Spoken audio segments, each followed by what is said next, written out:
Diesel ഒരു 7 seater നോക്കുന്നവർക്ക് അതും diesel ഓട്ടോമാറ്റിക്കില് വിത്ത് നമുക്കൊരു 1.5 രൂപ ഉണ്ടെങ്കിൽ ഇറക്കാൻ പറ്റുന്ന വിത്ത് പനോരമിക് സൺറൂഫും എല്ലാം വരുന്ന ഒരു അൽക്കസാറ്.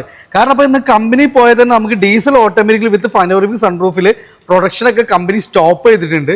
അപ്പോൾ പനോരമിക് വേണം, കൂടെ തന്നെ ഡീസൽ ഓട്ടോമാറ്റിക് ഒരു വാഹനം നോക്കുന്നവർക്ക് ഇതാണോ ഒരു കിട്ടില്ല ഐറ്റം, അത് ലോ കിലോമീറ്റർ. 2022 മോഡൽ ഏറ്റവും ടോപ്പ് ആൻഡ് സിഗ്നേച്ചർ ഓപ്ഷണലാണ്. 43,000 കിലോമീറ്റർ ഓടിയിട്ടുണ്ട്. സിംഗിൾ ഓണർഷിപ്പിൽ ഡീസൽ ഓട്ടോമാറ്റിക്.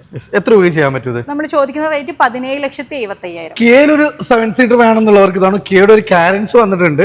പ്രസ്റ്റീജ് പ്ലസ് ആണ് ഓപ്ഷൻ വരുന്നത്. പെട്രോളിൽ IMT ക്ലച്ച്ലെസ് ആണ്. അപ്പോൾ ലേഡീസിനെ കംഫർട്ട് ആയിട്ട് യൂസ് ചെയ്യാൻ പറ്റുന്ന ഒരു കിടിലൻ വാഹനമാണ്. 7 സീറ്റർ ആണ്, നല്ല ഫീച്ചറിസ്റ്റിക് ആണ്. എങ്ങനെയായിരുന്നു മോഡൽ കാര്യങ്ങളൊക്കെ? 2023 മോഡലിൽ പ്രസ്റ്റീജ് പ്ലസ് ആണ് ഓപ്ഷൻ വരുന്നത്. സിംഗിൾ ഓണർഷിപ്പാണ് വരുന്നത്. 30-something കിലോമീറ്ററിന് ഓടിയിട്ടുള്ള ഇത് നമ്മൾ ചോദിക്കുന്ന റേറ്റ് 12,75,000. 12,75,000 ഒക്കെ നമുക്ക് നല്ല ബെസ്റ്റ് പ്രൈസിൽ നമുക്ക് വാഹനങ്ങൾ കൊണ്ടുപോകാം.